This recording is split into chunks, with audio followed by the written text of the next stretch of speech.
Bonjour, nous sommes le lundi 16 septembre 2024 et le sujet est les nouveaux CPU Ryzen AI 300 qui sont déclinés sous trois variantes, 365, 370 et 375, avec en spécificité niveau graphique une Radeon 880M pour la 365 et pour la 370 et 375 une Radeon 890M.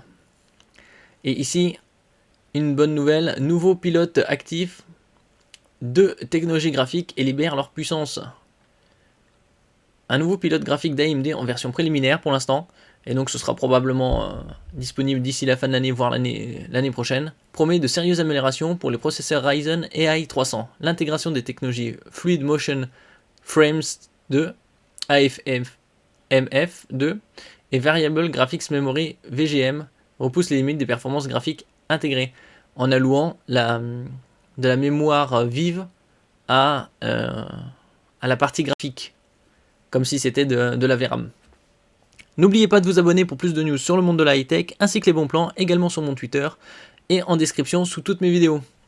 Et donc ça c'est une bonne nouvelle, cette technologie, puisque on voit des boosts significatifs au niveau des FPS, images par seconde, dans les gaming. AMD vient de publier un pilote graphique spécialement conçu pour les processeurs Ryzen AI 300 Strix Point. Ce driver non finalisé, donc il faudra attendre encore quelques mois, introduit le support tant attendu à l'AFMF2 et de la VGM. Deux technologies qui promettent d'améliorer l'expérience de jeu sur les ordinateurs portables et autres produits dépourvus de cette carte graphique dédiée. Et donc, bien évidemment, comme ce sera alloué de la mémoire vive à la partie graphique, il faudra un minimum de au moins 32 Go de RAM, puisque 16 c'est vraiment le minimum pour se servir du PC, que ce soit en navigation, bureautique, multimédia, et donc dans le gaming, il faudra minimum 32 Go pour pouvoir allouer une quantité significative à la partie graphique. La FMF2, basée sur l'intelligence artificielle, permet de doubler voire tripler le nombre d'images par seconde dans les jeux vidéo, tandis que la VGM offre une flexibilité accrue en matière de mémoire vidéo. Et donc ça c'est un très bon point, pas besoin d'avoir de la VRAM spécifique. D'un autre côté, c'est la partie graphique est intégrée directement au CPU. Donc c'est normal qu'il faut allouer une quantité suffisante. Surtout que dans certains jeux, il faut un minimum de gigaoctets de mémoire vidéo pour pouvoir y jouer. L'AFMF2, fluidité et réactivité accrue. L'AMD Fluid Motion Frame 2 est une technologie de génération d'images directement intégrée au pilote graphique Radeon Adrenaline. Compatible avec les API graphiques DirectX 11, 12, OpenGL, Vulkan, l'AFMF2 fonctionne de manière transparente sans nécessité d'intégration spécifique de la part des développeurs de jeux vidéo. Contrairement à la première génération d'AFMF, cette nouvelle version met l'accent sur la réduction de la latence, donc c'est-à-dire la réduction du temps, et l'optimisation des mouvements rapides, offrant ainsi une expérience de jeu théoriquement plus fluide et plus réactive.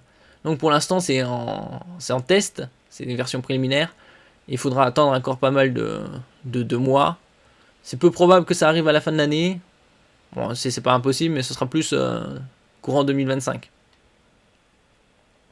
Les résultats des benchmarks effectués par AMD sur des jeux tels que Cyberpunk 2077 semblent en tout cas prometteurs. L'activation de l'AFMF2 sur un processeur Ryzen 9 HX370, c'est-à-dire pourvu d'une Radeon 890M, se traduit par une augmentation de 78% du nombre d'images par seconde, permettant d'atteindre la barre symbolique des 100 fps, frame rate per second, images par seconde. L'AFMF2 prend par ailleurs en charge Radeon Chill, une fonctionnalité qui limite le nombre d'images par seconde pour réduire la consommation d'énergie et la chaleur générée par le processeur graphique. Ça aussi c'est une très bonne nouvelle, puisque c'est des CPU qui sont sur des laptops. Donc pour économiser l'énergie des batteries, c'est un autre bon point. VGM, exploiter le plein potentiel de la RAM. Alors VGM c'est pour Variable Graphics Memory, également intégré au nouveau pilote d'AMD, offre de son côté aux utilisateurs la possibilité d'allouer dynamiquement jusqu'à 75%, c'est énorme, c'est 3/4, de la mémoire vive du système en tant que mémoire vidéo. Donc si vous avez une 32 Go de RAM, ce sera jusqu'à 24 Go alloués à la partie graphique. Sur un système doté de 32 Go de RAM, la VGM autorise par exemple l'allocation de 8 Go de mémoire vive supplémentaire à la partie graphique. En général, les cartes graphiques ont aux alentours de 8 Go, d'autres 12, voire 16, et les très haut de gamme cartes graphiques ont 24 Go de RAM, de VRAM supplémentaire à la partie graphique, permettant ainsi à la Radeon 890M des Ryzen AI 370 et 375 d'accéder à un total de 8,5 Go de mémoire. Cette augmentation permet de mieux faire tourner certains jeux, tels que Marvel's Guardian of the Galaxy, qui impose des exigences minimales de VRAM pour fonctionner correctement. Ça, c'est un jeu parmi d'autres. Des performances graphiques de haut vol pour un APU, c'est-à-dire un CPU intégrant une partie CPU, iGPU et NPU, comme les Ryzen AI 300. La combinaison de l'AFMF2 et de la VGM ouvre de nouvelles perspectives pour les joueurs sur PC portable et d'autres appareils dépourvus de cartes graphiques dédiées. C'est-à-dire que c'est directement intégré au CPU. Il n'y a pas de carte graphique spécifique. Les benchmarks réalisés par AMD démontrent un impact significatif de ces technologies sur les performances graphiques des processeurs Ryzen AI 300. Dans des jeux tels que Far Cry 6, Horizon Zero Dawn Complete Edition, F1.23 et Marvel Guardian of the Galaxy, l'activation de l'AFMF2 et de la VGM permet d'atteindre un framerate de 90 fps en 1080p avec des paramètres graphiques élevés et le FSR activé. FSR, c'est pour Fidelity FX Super Resolution. Augmenter les fréquences d'image de vos jeux. Et donc il y a pas mal de jeux qui sont compatibles avec cette technologie. Comme ici. Black Myth Wukong, Concorde, Cyberpunk 2077, Frostpunk 2, God of War Ragnarok, Warhammer Space Marine 2, entre autres. AMD Fidelity FX Super Resolution FSR se base sur des technologies de mise à l'échelle et de génération d'images ouvertes et avancées pour booster la fréquence d'image dans vos jeux pris en charge et vous offre des hautes performances pour le gaming sur pratiquement n'importe quel matériel. Donc ça, c'est l'avantage d'avoir cette technologie pour passer par exemple de 60 à 90 fps, donc avoir une fluidité bien plus importante. Ici on peut le voir par exemple sur une définition de 2880 par 1800, comme sur certains PC Copilot+.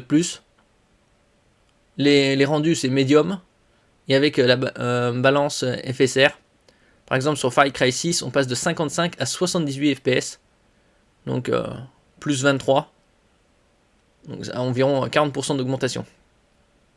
Tandis que sur Marvel Guardian of the Galaxy, on ne peut pas avoir un minimum quand c'est désactivé, puisqu'il faut un minimum de RAM. Et ça c'est sur la Ryzen AI 9 HX 370. Formule 1 23, on passe de 59 à 80, donc on va dire 1 tiers de plus. Horizon Zero Dawn Complete Edition, on passe de 39 à 66. Donc c'est une sacrée augmentation du nombre de FPS. Alors que là on passe en Full HD avec les spécificités, les caractéristiques haut, présélection niveau élevé. On passe de 61 à 91, donc 50% d'augmentation. Horizon Zero Dawn Complete Edition. Sur Marvel Guardian of the Galaxy, on arrive à 90. La Formule 1, on passe de 68 à 106. Et Far Cry 6, on passe de 65 à 105. Donc de sacrées augmentations du nombre d'images par seconde, plus de 50% dans certains cas. La VGM ne sera en revanche pas disponible sur les anciennes générations de processeurs Zen 4 RDNA 3. Il semblerait donc qu'AMD a fait le choix stratégique de se concentrer sur ces dernières générations d'APU pour déployer ces technologies les plus innovantes. Et donc en résumé, AMD vient de publier un pilote préliminaire pour les Ryzen AI 300, mais on n'a pas encore de date précise de sa sortie.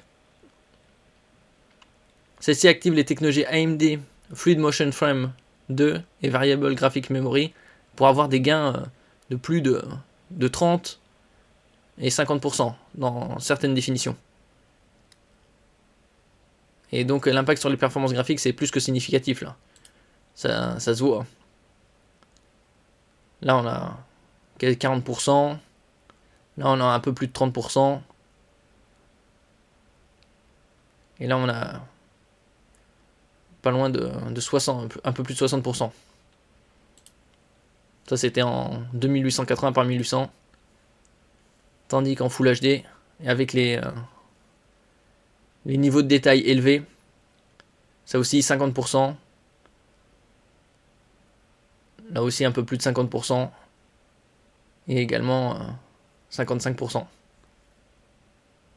Donc c'est une très bonne nouvelle ça. On n'a plus qu'à attendre une officialisation pour que ce soit disponible probablement début d'année prochaine. Merci pour votre écoute, n'oubliez pas de mettre un j'aime, un commentaire, de partager et de vous abonner à la chaîne. À la prochaine fois.